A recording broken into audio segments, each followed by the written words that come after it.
Hi, Unstuck and Unstoppable guys. Hello.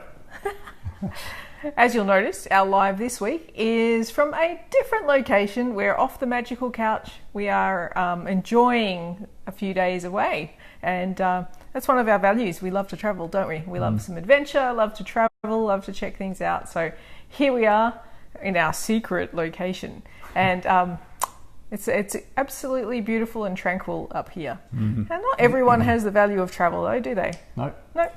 So everyone's values are different, and they also differ, in importance to each of us as well, which is really cool.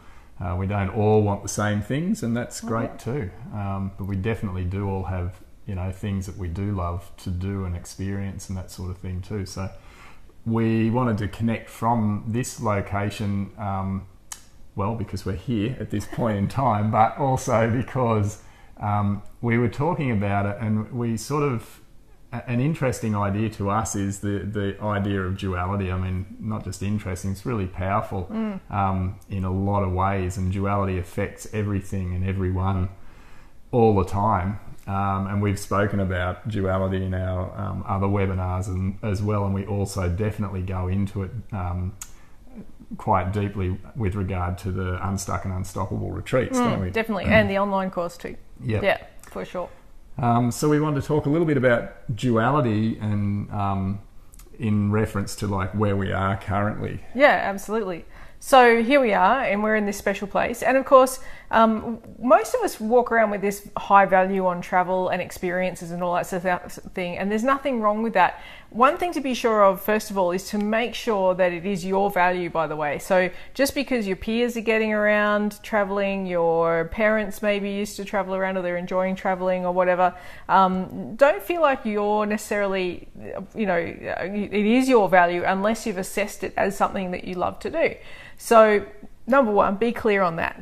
And second of all, when we get FOMO or wanderlust, we're looking through the social media and we see, guaranteed on your Facebook feed, there's at least 3 people that that are off traveling at any stage in the year, aren't there? Yeah, probably more at various stages. And it's really easy to get FOMO. It's like, oh, so-and-so's in Paris at the moment, it looks amazing, or so-and-so's in the snow and I'm not. And so this FOMO or wanderlust is a really easy thing these days to foster.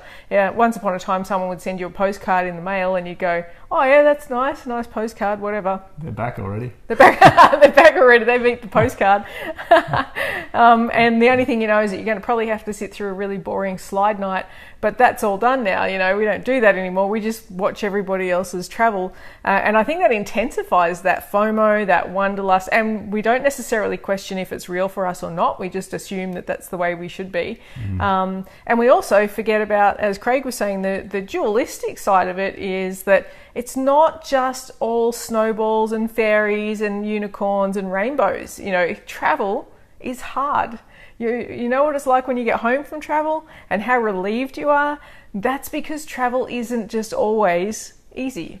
As wonderful as it is for those who enjoy it, it's equally as not wonderful at the same time, because that's how duality works. Yeah. So when you find yourself looking through the social media and you're doing your thing day in, day out, and maybe getting down on what it is you're doing, whether it's for work or whatever those routines are that you do each day that serve you, and you find yourself sort of getting down on those things because of of the FOMO sort of thing, I think it can help to remember that yes, it's not all up. Whatever you're getting this FOMO around, you've got to remember that there's 2 sides to that thing. So when you can really become more aware of that and think it through a little bit, like, okay, so if it's that awesome, then it's got to be equally as otherwise.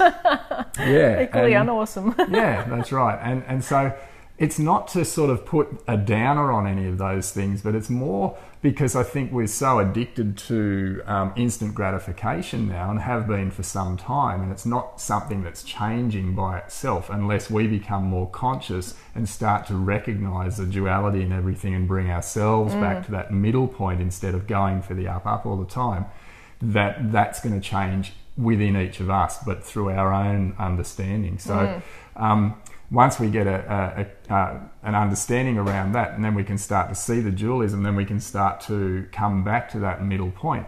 What it does is it allows us not to, swing over into FOMO land and crap all over the cool things that we are currently doing, seeing them as nothing, and hating our lives everything. because we're only seeing the downside of where we are currently. Yeah. And when what alternatively can happen with some understanding is that you start to appreciate more what you're doing, and also you take the pressure off, so that you're not sort of craving those outcomes here and now, but you become more able to recognize that, well, yeah, when I have that end result, it'll come with all of the cool things that I perceive, but it'll also come with a bunch of challenge as well, in one way or another. Yep. So that's okay, but when you recognize both sides, you can sort of just chill a bit and allow those things to come to you without being, without being impatient.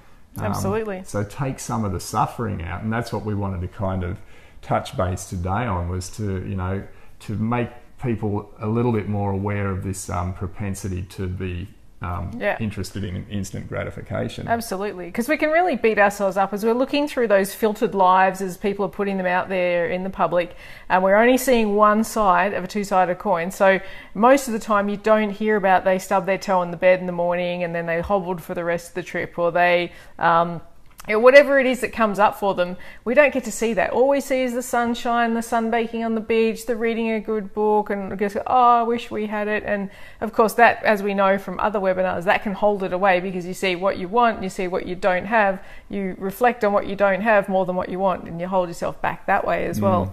But the other thing is that once you actually get a chance to travel, that when challenges come along and you realize the whole world, your whole life experience is dualistic, when a challenge comes along, you get to sort of enjoy that part of the ride as well, because it's just balancing out the whole thing. It's just the way it's supposed to be. So if the airline loses your luggage, it's a bit of a pain in the ass, isn't it? Yeah, I guess it can be.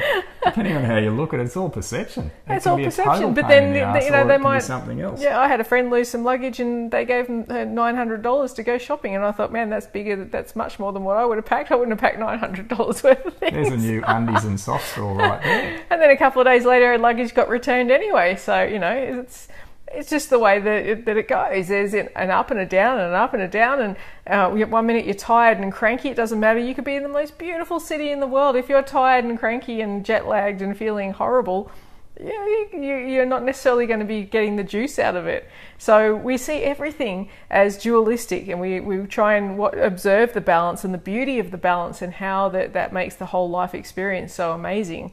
So yeah, that's something to keep in mind while you're watching your friends go around the world, or us hanging out here in the hinterland somewhere secret, which we won't tell you. somewhere.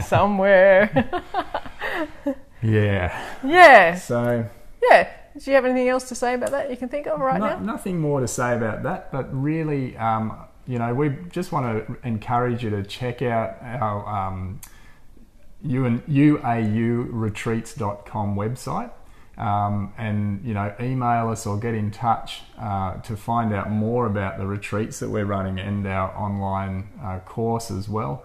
Because this is the sort of thing that, this is only one little part of it, isn't it? Yeah, absolutely. All the things that we cover are all about creating completely new perspectives and really shaking up your foundational thinking sort of thing, so that you can reassess what you've come to believe is absolutely cast in stone and true, that might be keeping you, and generally will be keeping you, somewhat stuck in one or more areas of your life. So come along and check it out, because in October we've got mid-October we've got our next retreat coming up. So now's the time to jump on board, get on the early bird special there, and make the most of it. It's the time to really start to move forward of any of those stuck areas in life. And who knows, this time next year you might be working out how you're going to travel and what potentially downsides could be. We're not here to rain on your parade, certainly. And at the same time, it makes it a better experience when you're aware that this is how life works.